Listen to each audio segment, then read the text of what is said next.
할렐루야. 지난 주에 어느 집사님이 유튜브에 올린 가슴 찡한 내용이 있어 소개를 합니다. 어느 집사님이 용인에서 이제 서울로 직장을 출근하는데 버스를 타고 가다가 어느 정류장에서 할아버지가 한 분이 버스에 탔습니다. 아마 손주들이나 자녀들에게 주기 위해서 시골에서 지었던 농산물을 보따리 두 보따리를 들고 이제 버스를 탔는데 갑자기 가다가 버스가 급정거를 합니다. 그래서 사람들이 다 앞을 기사를 향해 쳐다보았더니 그 할아버지가 올라오면서 아마 본인이 차비를 준비를 미치 못하고 이렇게 올라온 모양이에요. 손주들 챙기느라고 아마 그 손지갑을 안 가져오고 올라오다 보니 버스 기사하고 이제 신랑이 붙었습니다. 돈이 없으면 내리시오. 왜 이렇게 무임승차하려고 그럽니까? 그러니까 할아버지가 너무 난생하니까 어떻게 합니까? 한 번만 봐달라고 지금 내가 집에서 급히 나오다 보니 또 이 돈지갑을 안 가져왔다고. 그래서 이제 막 서로 이렇게 신랑하고 차는 가지 않고 아침 출근 시간에 막 그렇게 싸우고 있으니까 사람들이 대개가 뒤에 앉아있던 좌석에 앉은 사람들이 생각하기를 그 정도 봐주시지. 아침에 바쁜데 그 본인이 일부러 안 가져온 것이 아닌데 봐주면 되지. 그 돈 얼마 안 되는 것, 그 마을버스 타는 거 뭐 그렇게 저거 한다고 하냐 하고 다들 이렇게 생각하고 있지만 감히 기사 보고 그렇게 해주시오 이렇게 할 사람은 없었습니다. 근데 그때 마침 초등학교 다니는 그 여자아이가 앞으로 나갑니다. 나가더니 가방을 내려놓고 막 뒤적거리더니 기사를 향하여 한마디를 큰 소리를 외칩니다. 아저씨, 앞으로 이렇게 불쌍한 할아버지 할머니를 타거든 10번이나 공짜로 태워주세요 하더니 자기 돈 10,000원을 거기다가 넣습니다. 이 모습을 보고 있던 많은 사람들이 가슴이 찡한 느낌을 가지지요. 그러면서 그 아이가 할아버지 내가 앉았던 자리에 앉으세요. 그리고 아침에 출근 시간이니까 자리가 복잡한데 그게 딱 앉춥니다. 앉추고 있는데 그때 많은 사람들이 보면서 참 부끄럽다. 이게 참 부끄럽다. 그게 많은 이제 기성세대들이 타고 있었는데 부끄럽다. 그때 이 집사님이 너무나 마음이 찡해서 내릴 때 자기 호주머니에 돈을 얼마 있는 걸 다 그 아이에게 주면서 줬더니 애가 아저씨 아니에요 하긴데 그냥 자기는 뛰어내리면서 이제 집으로 직장을 갔는데 그분이 집에 가서 직장 가서 가만히 생각해봐도 하나님 앞에 기도가 나오고 하나님 그 아이는 천사였습니다. 저는 천사 같은 아이가 우리 민족에게 있다는 자체는 미래가 보기 싫을 것 같습니다. 하나님 저런 천사 같은 아이를 있게 해주시니 감사합니다. 앞으로 저런 아이들이 있으면 우리 민족은 장래가 있습니다. 하고 하나님 앞에 눈물로 기도가 나오더라는 것이지요. 오늘 우리는 기성세대 저와 여러분은 어르신들이고 기성세대에 사는 저와 여러분들은 아이들에게 어르신을 공경하라, 부모를 효도하라, 형제간에 싸우지 말고 다정히 지내야 된다. 이런 말을 우리는 가르치고 우리는 교육하고 있는 사람들입니다. 그런데 실제로 우리는 실천에는 애들보다도 약하다는 사실이죠. 너희 형제간에 절대 싸우지 마라. 그래 놓고는 부부간에 코피 터지게 싸우는 부부가 얼마나 애들 앞에 많이 있습니까? 정말 이거는 참 어리석은 거죠. 애들에게 교통법규를 지켜라 이렇게 가르치는 선생이나 부모들이 얼마나 많습니까? 그런데도 불구하고 애들이 볼 때는 참 기가 막힌 일이죠. 교통신호를 어기고 가면 이때는 괜찮은 거야. 애들은 헷갈리기 시작합니다. 가르치는 부모와 가르치는 이 세대 기성세대는 그렇게 살지 않고 가르침을 받은 그 아이들은 그대로 순종하며 살고 있다는 사실이죠. 이것을 보면서 우리는 이런 교통법규나 가족 간의 사랑의 문제에 대해서 우리는 이렇게 말을 할 수 있어도 실제로 우리는 그렇게 살지 않는 참 부끄러운 세대라고 할 수 있습니다. 이건 우리나라만 그런 것이 아니라 다른 나라도 그런 것 같습니다. 중국에 유튜브를 잠깐 한번 보겠습니다. 중국도 아마 마찬가지인 것 같습니다. 그래서 가정에서 어떻게 하고 있는가 중국의 유튜브 나옵니까? 예, 잠깐만 보겠습니다. 가족들이 이제 식사하고 있는 모습입니다.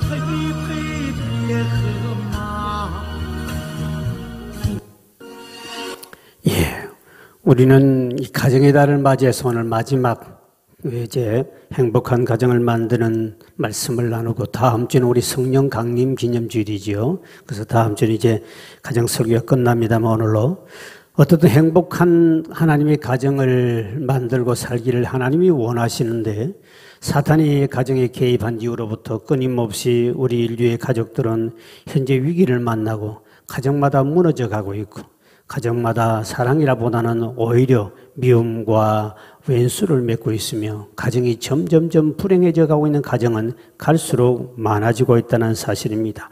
그 가정을 어떻게 치료할 것인가?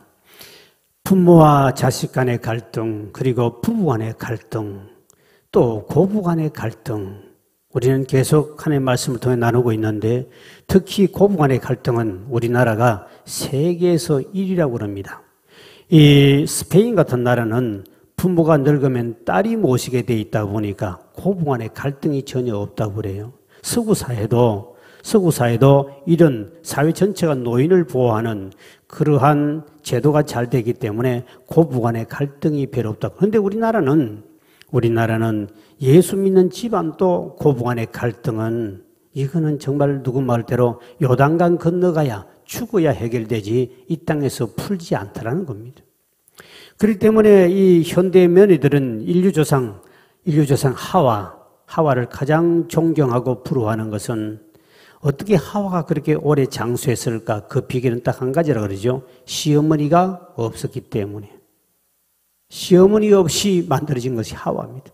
그러니까 하와가 오래 장수했다. 그래서 하와를 부러워한다. 시어머니 없는 것이 얼마나 큰 복인가. 이런 말이 특히 우리나라 믿는 사람에게도 일어나는 겁니다. 그래서 예수 믿는 사람들도 시어머니하고 관계가 안 좋은 고부 간의 갈등이 있는 사람은 하여튼 시자가 들어가는 다 싫다 그러죠. 시편도 안 읽고 시금치도 안 먹고 시청도 안 가고 시내버스도 안 타고 이런 슬픈 전설 같은 이야기가 믿는 사람들 속에 일어나고 있는 현대판 며느리들이 하는 소리들입니다. 얼마나 시어머니가 보기 싫고 그러면 시자가 들어간 자체가 알레르기 반응을 일으킬까. 자다가도 깜빡깜빡 놀래고 하는 것이 시어머니 관계. 제가 우리 교회 많은 가정들이 시어머니도 교회 나오고 며느리도 교회 나옵니다만 그렇게 겉으로는 사이 좋은 것 같지만 막상 따로 만나 이야기 들어보면 왼수 중에 왼수가 그렇게 없습니다. 가정 안에 있다는 사실입니다. 하나님도 분명히 왼수는 멀리 있지 않고 가정 안에 있다 그랬습니다. 어떻게 하면 이 며느리와 시어머니에서 우리 자녀들에게 젊은 사람들에게 교회 안도 마찬가지고 이 나이 드신 분들이 존경받고 대접받는 그리고 멋있게 노년을 살 수 있을까? 그 대표적인 인물은 구약의 갈렙을 이야기합니다. 갈렙은 나이가 85세가 되었을 때였습니다. 여호수아에게 찾아가서 저 전쟁터에 나를 보내달라. 스스로 차원에서 젊은이들도 전쟁이라고 하면 두려워서 도망가는데 나이 85세 된 사람이 젊은이를 다 제끼고 가서 나도 전쟁터에 나갈 테니 나를 보내주시오. 이는 그만큼 갈렙은 첫째 정신적 건강이나 육체적 건강 관리를 참 잘했다는 뜻이죠. 거기에다 또 하나는 뭐냐면 결국은 전쟁에 나서 대승리를 거둡니다. 그리고 난 다음부터 젊은이들과 모든 사람으로부터 존경과 칭찬을 받게 됩니다. 노후를 행복하게 정말 잘 삽니다. 85세 이후에 너무 아름다운 삶이 펼쳐집니다. 그는 바로 본인이 45년 전에 40살 때입니다. 40대에 하나님의 음성을 들었습니다. 내 발로 밟는 모든 땅을 내게 주리라. 하나님 말씀을 굳건히 붙잡고 생명처럼 믿고 살았습니다.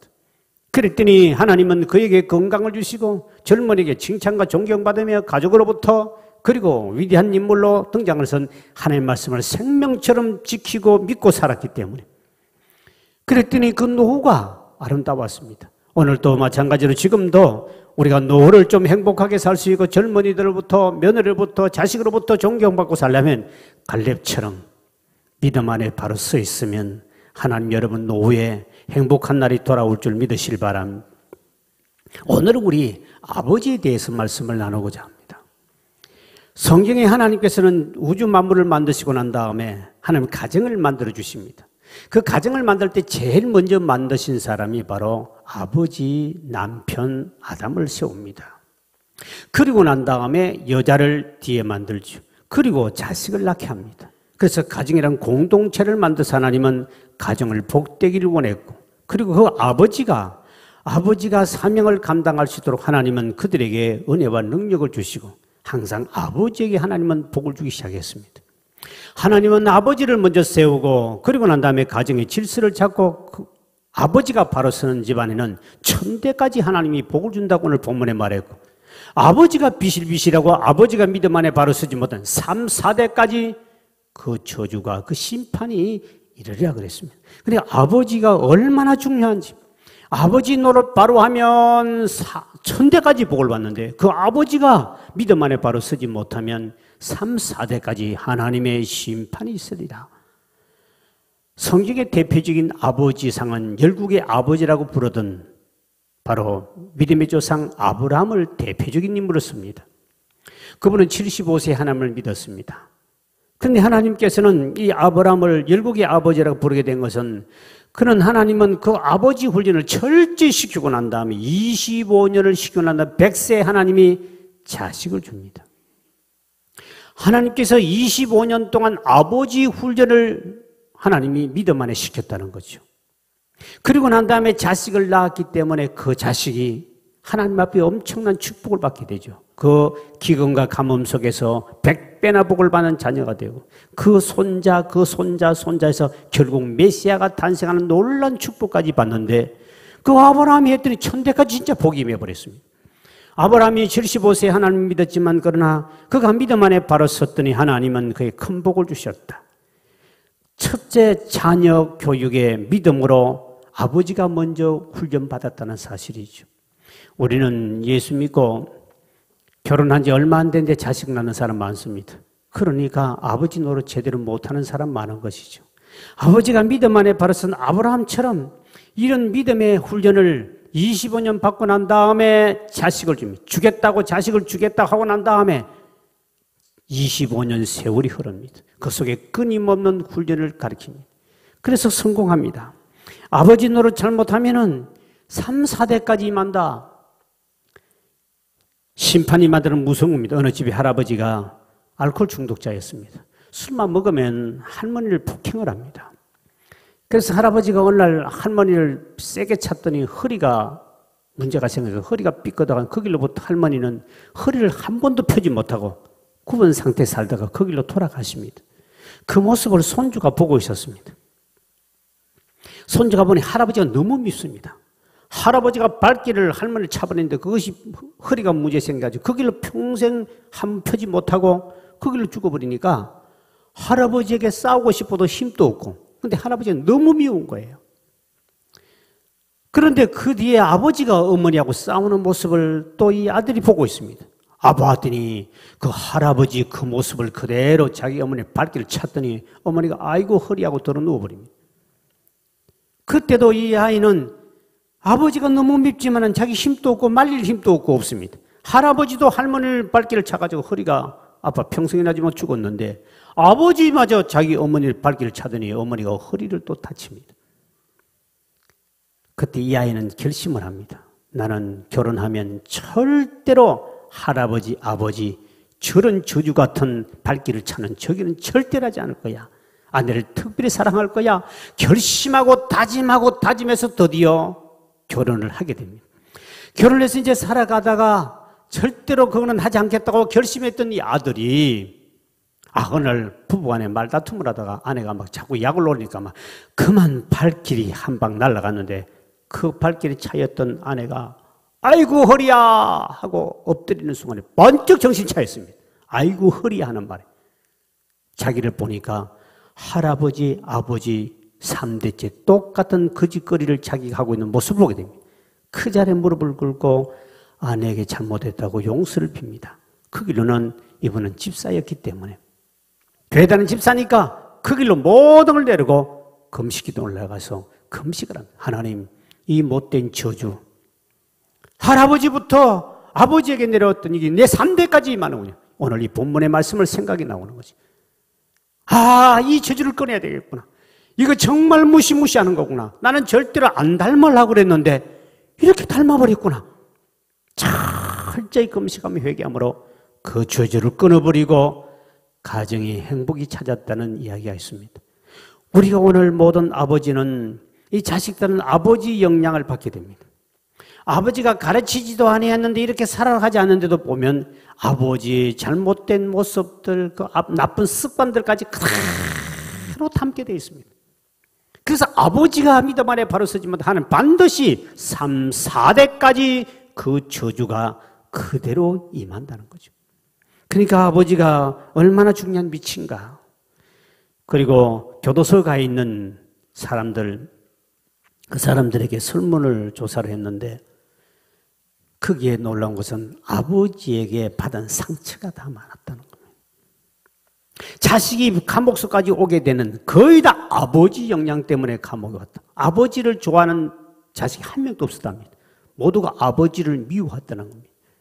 그러면 왜 아버지는 죽으라고 일을 하고 이렇게 사는 사회에서 열심히 일을 하고 가정을 돌보고 옛날에는 다 아버지가 직장 생활하고 돈 벌고 농사 짓고 엄마는 집에서 있지 않습니까? 그런데 왜 이렇게 아버지 상이 무너졌을까? 어느 책에 봤더니 아버지를 보는 시각은 나이 따라 달라진다고 이렇게 전문가들이 이야기를 합니다. 4살 때는 아빠는 무엇이나 다 할 수 있는 전능하신 하나님 같대요. 그러니까 애들이 자기 바깥에 나가서 자기보다 큰 형들하고 싸우기나 할 때 되면 뭐 때리고 하면 나 우리 아빠인데 이럴 거야. 아빠가 오면 대단한 분, 힘도 세고 그러니까 아빠를 대단하게 믿습니다. 그러다가 이 아이가 이제 7살쯤 되면 아빠는 참 아는 것이 많다. 뭐 물으면 다 대답해 주거든요. 근데 이제 초등학교를 딱 들어갑니다.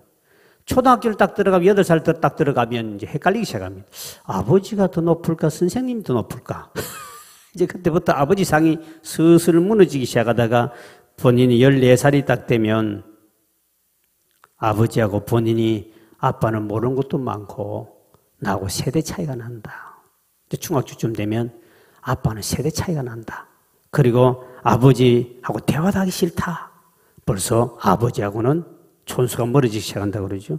그리고 이제 25세가 돼서 되면 아버지를 좀 이해하고 그러나 아버지를 이해하지만 아버지는 꼰대다. 기성세대다. 그들은 지나갔다. 이렇게 아버지 상이 완전히 무너진다고 그럽니다. 그 다음에 이제 본인이 30세가 되면 이제 본인이 조금 이제 생각하는 것이 아버지 말도 일리가 좀 있다. 시집장가 가서 살아보니까 아버지 말도 좀 일리가 있구나. 그러다가 40대가 되면 부부간에도 여보 우리가 이 일을 결정하기 전에 아버지께 좀 물어보면 어떻을까? 아버지 의견을 듣고 싶어 한다고 그러죠. 그리고 50대가 되면 아버님은 참 훌륭한 분이었다. 왜? 내가 자식을 키워보니까 아따 이 진짜 힘들구나. 근데 아버지가 나 같은 놈을 어떻게 키웠을까? 하고 아버지를 이해한다. 훌륭한 분이었구나. 60대가 되면 아버지가 살아계셨으면 참 꼭 조언을 듣고 싶었는데 이렇게 나이 따라서 아버지 상이 엄청난 차이가 난다는 거예요. 중요한 것은 좋은 아버지, 하나님께 축복받는 아버지를 만들려면 가족들이 아버지 자리를 세워줘야 된다는 겁니다.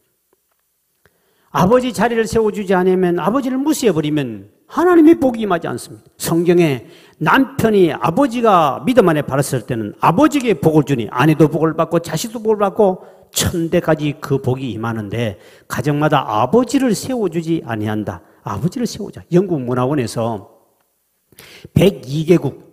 102개국의 나라에다가 사람들을 설문을 조사를 했습니다. 그 조사에서 가장 아름다운 단어가 무엇일까? 1번에서 쭉 쓰게 되어 있습니다. 선택하게 되어 있습니다. 그런데 제일 아름다운 단어는 어머니였습니다. 1번이었습니다. 근데 아버지라는 단어는 70등 안에도 못 들었다는 겁니다. 이게 옛날에 우리나라도 아버지가 중심이었습니다. 아버지가 돈 벌어주고 모든 걸 다 하니까 아버지가 가장 권위가 있었습니다. 며느리가 자식과 싸운다든지 누가 집안에 애들 싸우다가는 어른이 집에서 어흠 그러면 모두가 조용해지고 질서가 탁 잡혀갑니다. 그러나 어느 순간부터 이게 갑자기 뒤집어져 버렸습니다. 뒤집어서 모계중심 사회가 바뀌어버립니다. 성경하고 정반대로 가고 있는 것이죠. 그러면서 모든 가정의 윤리는 무너지기 시작했다는 겁니다. 그래서 이 성경에는 뭐라고 하느냐? 아버지를, 남편을 가정에다가 바로 세워줘야 그래야 천대까지 복을 받고 남편이 바로 쓰지 못하면 저주가 임한다. 3, 4대까지. 그래서 성경엔 말하기를 아내들에게 남편, 아버지 자리를 세워주라. 에베소 5장 23절에 보니까 남편이 아내의 머리됩니다. 하나님은 질서의 하나님이기 때문에 남편을 먼저 만드시고 머리를 만들었습니다. 여자는 그 갈비뼈를 말해 몸에 붙는 겁니다. 남편을 머리로 삼아라. 머리가 되겠다. 그래 아내는 남편을 머리로 인정해주라. 그런데 가정에 이게 이제 무너지기 시작하면서 가정은 문제가 생깁니다.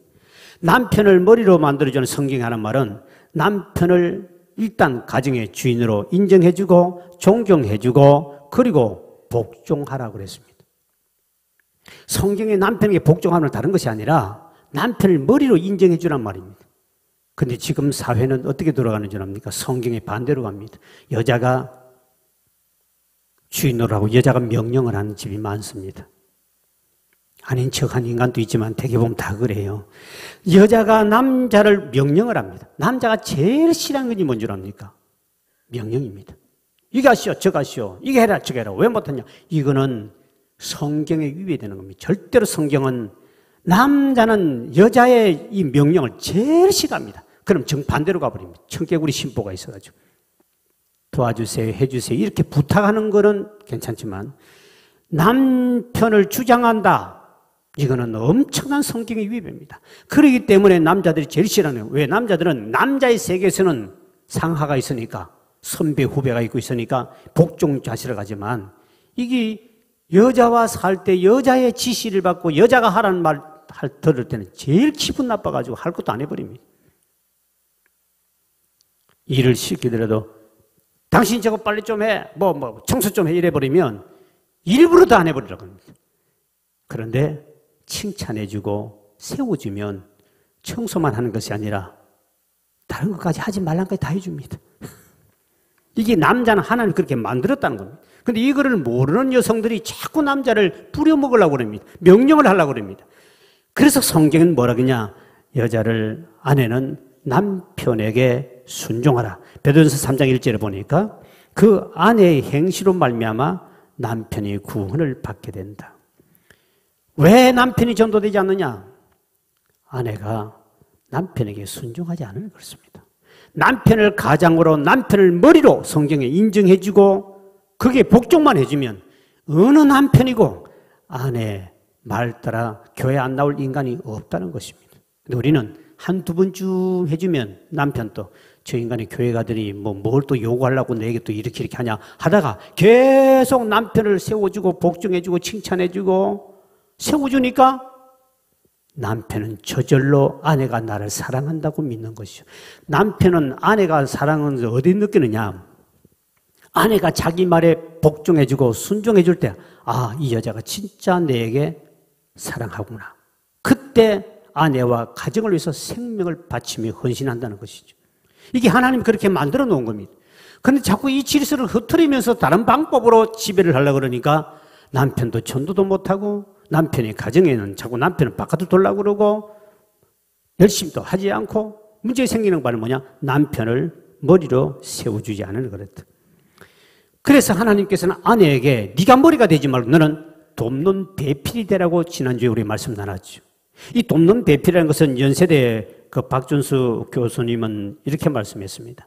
이 돕는 배필은 원어에 보니까 히브리 에셀이라는 말이 나오는데 하나님이 자기 백성들에게 여호와는 도우신다. 하나님이 나를 도우신다 할 때 하나님이 자기 백성이 도와주는 그 돕는단 말과 똑같은 뜻이라는 겁니다. 이 말이 뭐냐니까 전능하신 하나님이 연약한 인간을 도울 때 그를 돕는다는 이 말은 다시 말하면 아내에게 남편을 도울 수 있는 어마어마한 능력과 축복을 아내에게 주었다는 거죠. 그걸 가지고 지배하려고 하니까 가정은 문제가 생기고 부부간에 문제가 생기고 자식간에도 문제가 생긴다는 겁니다. 아내에게는 어마어마한 능력, 하나님이 여러분 도움을 주는 자가 강한 자입니까? 도움을 받는 자가 강한 자입니까?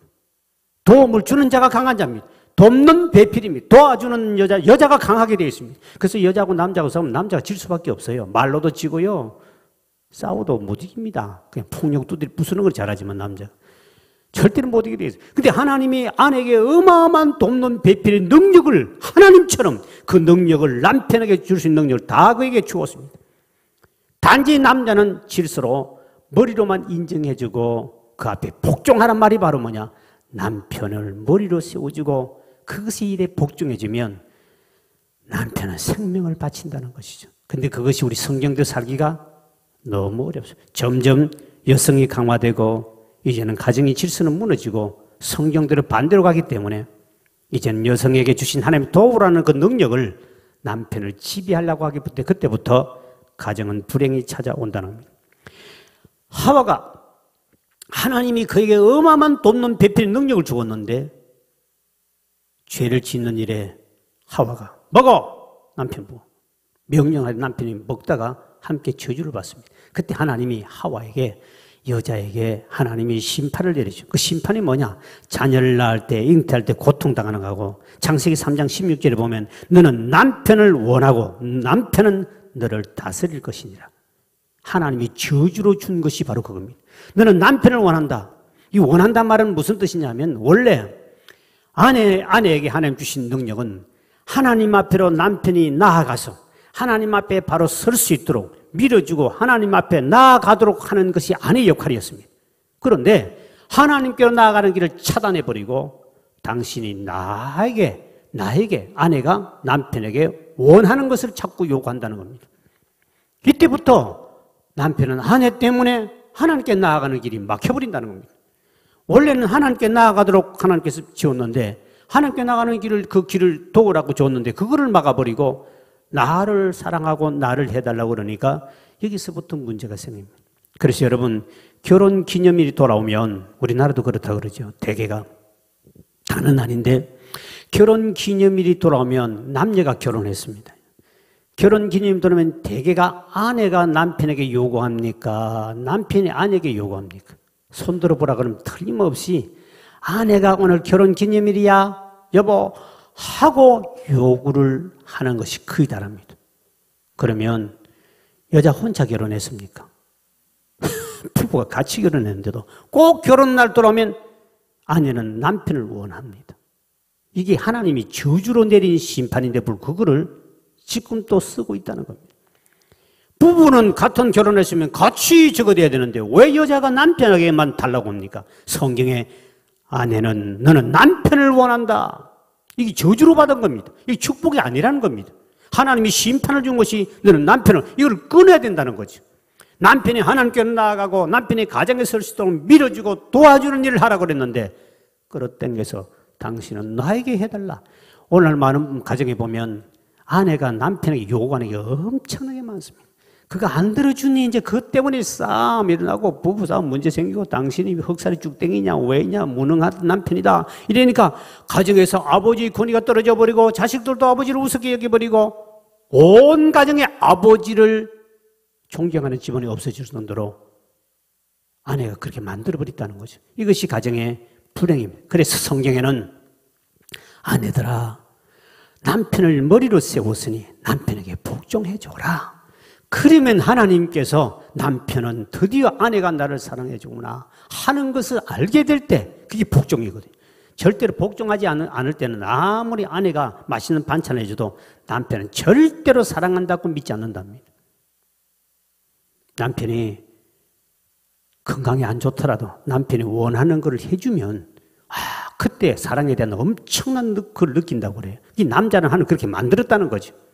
근데 이게 이제 가정에 문제가 생깁니다. 그래서 항상 가정에서는 자식보다도 남편을 먼저 밥을 차려주고 항상 반찬도 먼저 주고 이거를 질서를 지켜주지 않으면 자식도 엄마만 좋아하지 아빠를 무시하더라는 겁니다. 그게 지금 한국 성경적으로 무너져가는 가정의 모습입니다. 그래서 어떤 집안에서 두 자녀를 키웠는데 이제 유학을 보냈답니다. 유학을 보낼 때면 엄마는 눈물을 흘리고 펑펑 울면서 자식을 보내니까 눈물 펑펑 흘리는데 아빠는 엄청난 기분이 좋아하더랍니다. 왜? 이제 아내의 사랑을 나도 받을 수 있으니까. 이제까지 이놈은 두 자식 때문에 남편은 완전히 찬밥 신세요. 오든지 가든지 말든지 밥을 챙겨 먹든지 말든지 자식을 위해서는 밥을 챙겨주고 모든 걸 다 해줘요. 남편 늦게 들어오면 알아서 먹으라고 그러고 다 맡기고. 그때부터 남편도 실제로 집에서 키우는 큰아들입니다. 여자분들이 그렇게 큰아들 키운다 생각해야 되는데, 남편을 완전히 무시해버리고 자식에 있으면 전부 다 정을 쏟다 보니 남편이 그때부터 가정 바깥을 돌기 시작하고, 아내도 싫고 자식도 싫어지고, 자식도 아버지는 내게 아무런 필요 없는 존재니까. 그래서 70이 안에도 못 들어가 버렸습니다. 왜 엄마 아내는 일본을 들어가면서 남편이 떨어졌는가? 아내 책임도 엄청나게 큰 거죠. 성경적으로 안 사니까 그렇게 됐다는 겁니다. 그러면 아버지 된 사람은 어떻게 살아야 될까? 아버지는 우리는 어떻게 살아야 될까? 당연히 가족이 하나 되도록 아버지는 희생하며 사랑해야 된다는 사실입니다. 성경에 말라기 4장 6절에 이렇게 말씀하고 있죠. 말라기 4장 6절 시작. 그가 아버지의 마음을 자녀에게로 돌이키게 하고 자녀들의 마음을 그들의 아버지에게로 돌이키게 하리라. 돌이키지 아니하면 두렵건대 내가 와서 저주로 그 땅을 칠까 하노라.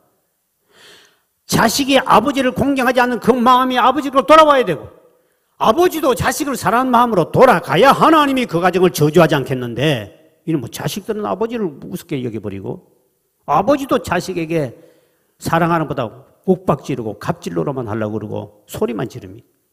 이것이 아버지니까 당연히 할 말에 그러지만, 그래서 성경에 보면 골로새 3장 21절에 아비들아 자녀를 노엽게 하지 마라. 자녀의 성질을 건드렸다는 것은 부모가 자격이 없다는 뜻입니다. 얼마나 말을 못하고 욱박지르고 갑질로 오래됐으면 자식이 성질을 부리냐.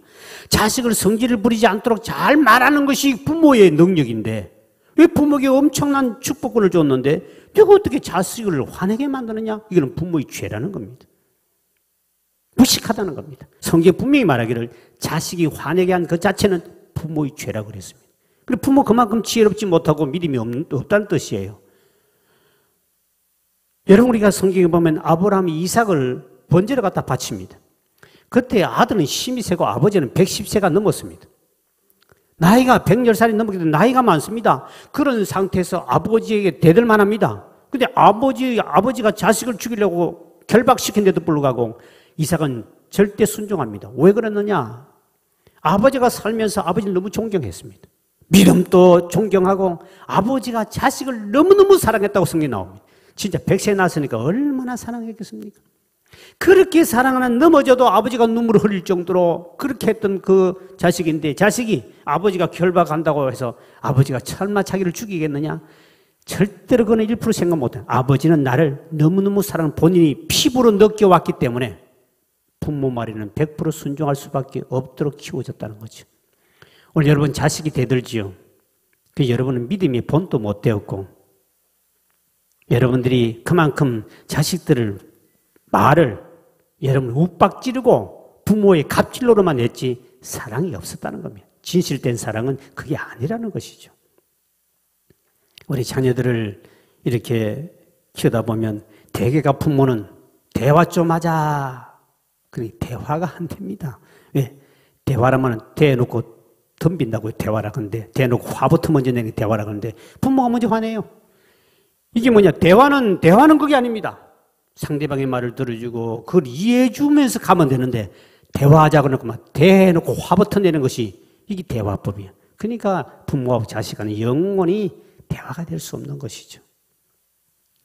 어느 자녀가 아버지하고 하면은 대판 싸웠는데 그러더랍니다. 자식이 아버지에게, 엄마에게 대항하는데, 나는 이 평생 살면서 교회를 같이 다녔지만 아빠 엄마에게 예수 냄새 한 번도 난 적 못 봤다. 충격적인 말을 하고 교회를 떠나갔다는 말이 있습니다. 엄마 아빠하고 같이 교회를 다녔지만 한 번도 엄마나 아빠에게 예수 냄새 한 번도, 예수 닮은 모습 한 번도 본 적이 없다. 그러면 집어 던져버리고 가출해버렸다. 이게 오늘날 우리 부모 기성세대들이 우리의 잘못이 엄청 큰 걸 모르고 있고 갑질만 하려고 그러고, 부모니까 당연히 한다 그러지만 자녀를 노엽게 했다는 것 자체는 부모 그만큼 믿음과 뭔가가 본이 못됐다는 것이죠. 오늘 우리는 정말 이것이 회개할 문제입니다. 하나님은 아버지에게 엄청난 축복권을 주었습니다. 아버지는 자식에게 복을 빌도록 되어 있습니다. 저주가 아니었습니다. 복을 빌도록 하면 그 복이 그대로 임합니다. 아내에게는 남편을 세우고 믿음 안에 바로 설 수 있도록 엄청난 하나님처럼 능력을 주어가지고 돕는 능력을 주었습니다. 이거를 서로가 질서 있게만 잡으면 정말 하나님은 가정에 어마어마한 축복의 장이 되는데, 아버지는 그 축복보다는 오히려 저주합니다. 욕을 합니다. 화를 냅니다. 이거는 자녀를 노엽게 하는 겁니다. 화내는 그 자체가 아버지가 하나님의 영광을 가리는 것이죠. 절대로 자식에게는 화내면 안 됩니다.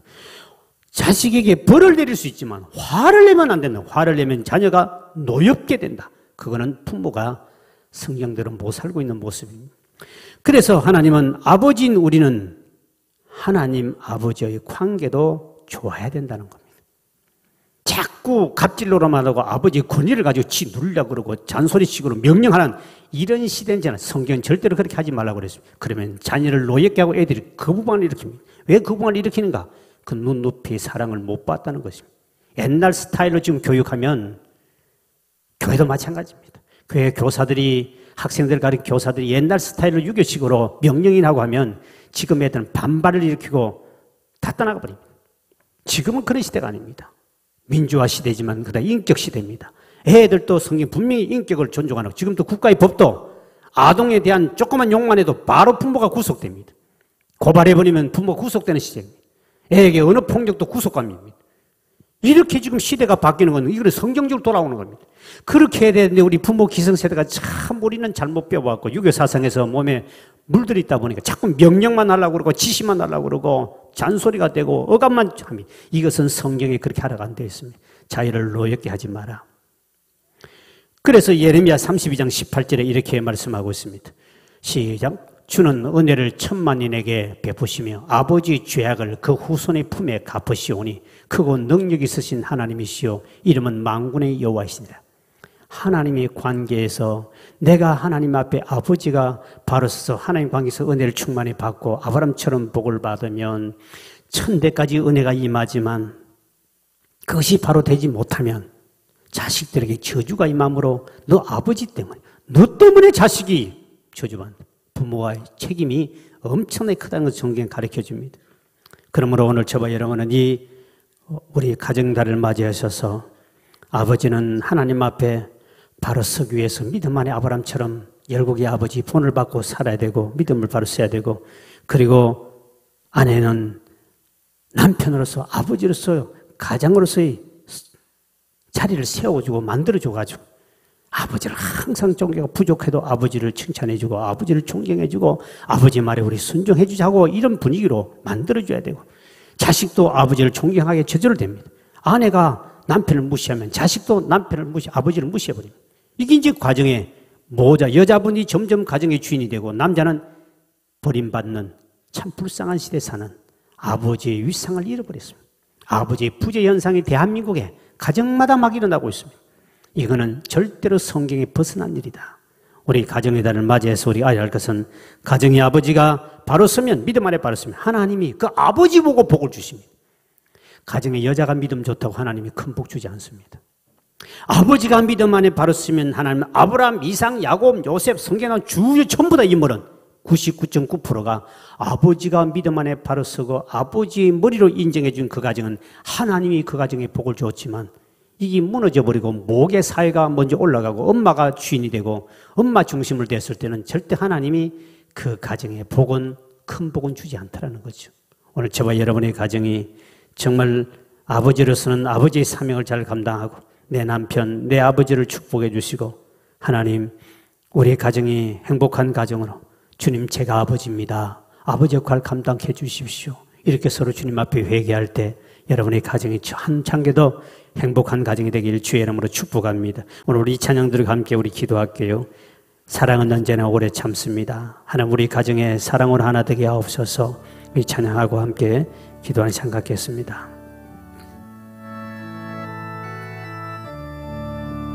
사랑은 언제나 오래 참고 사랑은 언제나 온유하며 사랑은 시기하지 않으며 자랑도 교만도 아니하며 사랑은 무례히 행치 않고 자기의 유익을 구치 않고 사랑은 성내지 아니하며 진리와 함께 기뻐하네. 사랑은 모든 것 감사주고 바라고 믿고 참아내며 사랑은 영원토록 변함없네. 믿음과 소망과 사랑은 이 세상 끝까지 영원하며 믿음과 소망과 사랑 중에 그 중에 제일은 사랑이라. 그 중에 제일은 사랑이라. 함께 우리 이 시간에 기도하면 하나님, 주여 우리 가정이 사랑으로 하나 되게 도와주시고 주여 내 남편이 내 아버지를 축복해 주시며 그리고 주님 제가 아버지입니다. 아버지가 바로 써야 자녀가 바로 되고 가정이 복을 받습니다. 아버지, 우리 가정의 아버지가 사명을 잘 감당케 도와주셔서 천대까지 복이 임하게 달라고 합심해서 우리 가정을 놓고 기도합니다. 사랑이 많으신 아버지 하나님, 우리 가정이 무너져 가고 있습니다. 한국의 모든 가정들이 믿음의 사람의 가정도 무너져 가고 있습니다.